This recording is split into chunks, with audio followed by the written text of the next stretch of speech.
we are now counting down the last 30 minutes before Finance Minister Nirmala Sitharaman rises to present her 6th consecutive budget. You know, I have with me the gentleman here from CII and, of course, our budget editor, also the ED at IMF, Subramanian. It was at a CII event that the Finance Minister said, this is a vote on account. Don't expect anything spectacular. But that hasn't stopped CII from saying a long list of budget wishes to the Finance Minister, Dinesh. But if I were to ask you, if there was one big idea that you believe could come through in this budget, what would it be?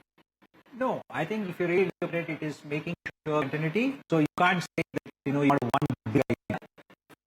And you want to make sure that this continuous focus on the infrastructure and at the same time make sure the equitable growth of the government is continued.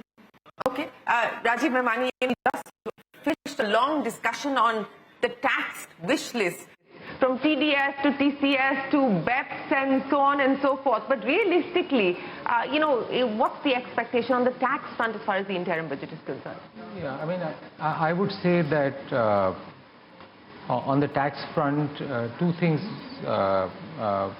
will be one is the continuity of the some of the sunset clauses that are there, yeah. So which is really new manufacturing companies. So 15% concessional tax, another year extension? I would say they should do two. Okay. That's what we have recommended from CII's standpoint, specifically as manufacturing is picking up and it takes time to take those things. The second is, given inflation and given maybe what happened in 2019, I think there is some anticipation that on the personal tax side, especially under the new tax regime, the rebate may go up. The existing rebate is about 25,000, so that may go up to 30 or 35,000, which gives relief to people at the income levels that are lower. So I would say those two areas. FAME and extension? Yeah, I think that FAME is definitely something that people are expecting some policy. I don't know whether they will introduce that in the budget or that will be a separate piece. I am not sure of that. But maybe allocation towards that will be something that people will watch out for. So a lot of this budget would also mean, on sticking to tax, on whether it's on the capital gain side, whether it's on withholding tax side, BEPS, I think definitely they will make some statement on that. I think the government is well prepared. I think they know the issues last year. I think they are well prepared. Capital gains, I'm not sure whether they'll introduce in the budget. Withholding tax also, given the tax buoyancy that they are experiencing, I'm not sure whether they'll introduce in this budget. I think when we do the main budget in end of July, sometime in July, I think that's something those are the things to watch out for. So the concessional tax rate of 15%, at least a 2-year extension beyond the sunset of 2024, that's the big ask and that's the big hope. My bucket man, Vinayak Chatterjee, not here with us in person but joining us virtually. Thanks very much, Vinayak, for being part of the CNBC-TV18 budget coverage every year. You've got your buckets lined up for us. Take us through them. Yeah. So, Sheeren, pre-budget, I have 3 buckets lined up for you. And hopefully post-budget, I may have 5. But we'll discuss that when we after the budget. Now, the 3 pre-budget announcement buckets. First is the level of allocation expected.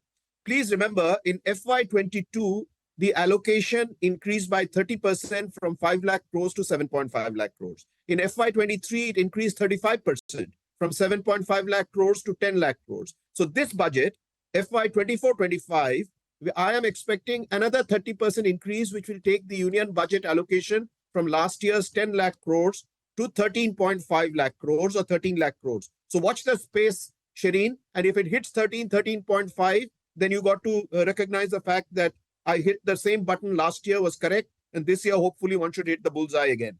Bucket number 2, I am expecting a higher relative share increase in rail over road. That signal is very clear.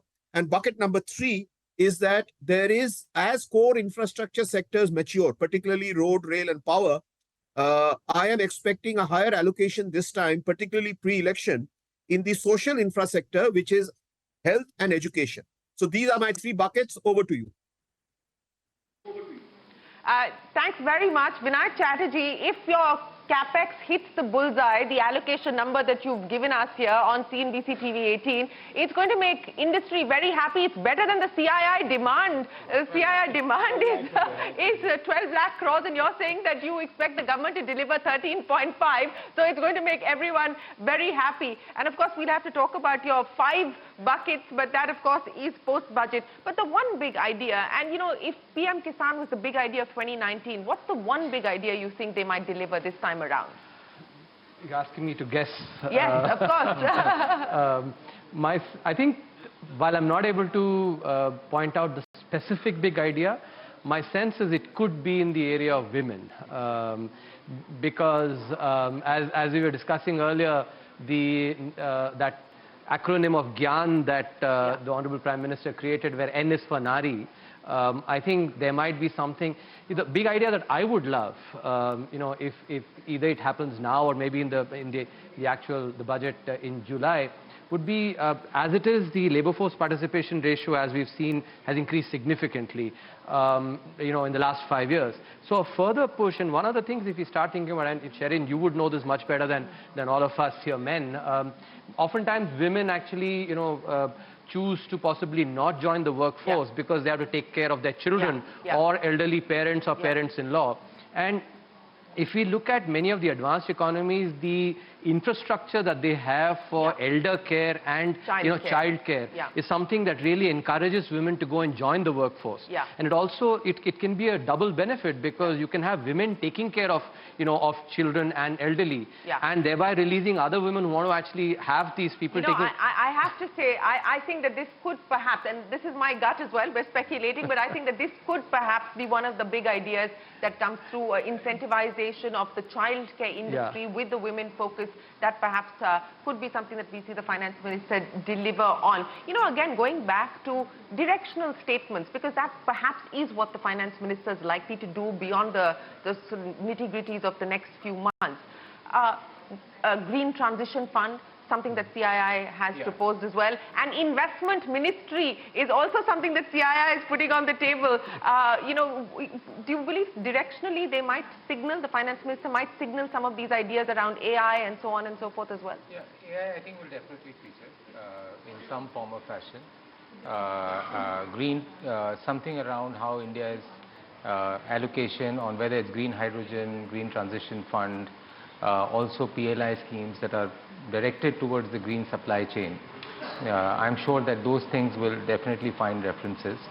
But I think the key thing, I would say the key highlight will be the way in which in the last 2-3 years the tax revenues have grown up. I think, and what is the because every allocation that we are talking about, a lot of it would really depend on what's the assumption that they take of the growth in tax. I mean, last year one understood that they'd underplayed the growth in tax revenue, they'd underplayed this subsidy so that there is space and there is conservativeness in the way it was built up, so that, you know, being the election year, the fiscal subsidy would go up and there's space there.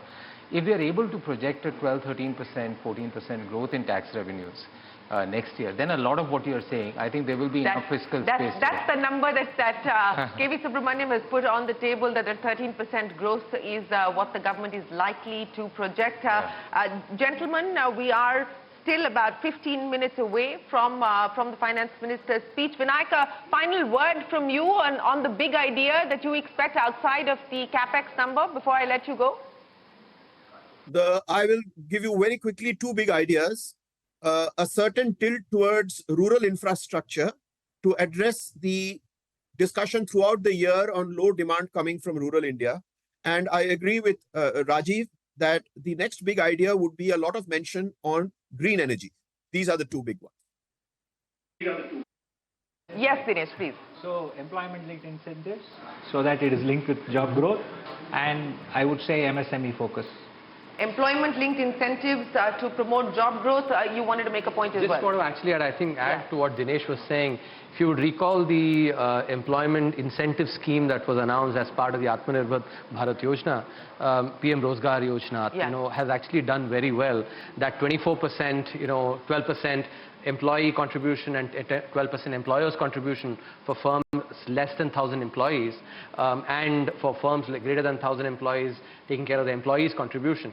I think that has helped. I was looking at the data, about 60 lakh jobs have been either created or saved. I think that is something to build on overall, because employment, steps taken in that direction, I think would help. Just quickly a couple of points. I think on Capex, I just want to highlight, because oftentimes I hear a lot of commentary that in my opinion actually is too conservative fiscally, and this is something that I've actually been talking about, written about it in the COVID economic survey.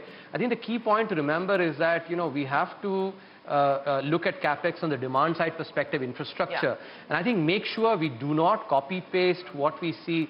The 3% fiscal deficit number and the 66% debt to GDP number, that is actually from the Maastricht Treaty, which was a political union, bringing fiscal consolidation for a monetary union.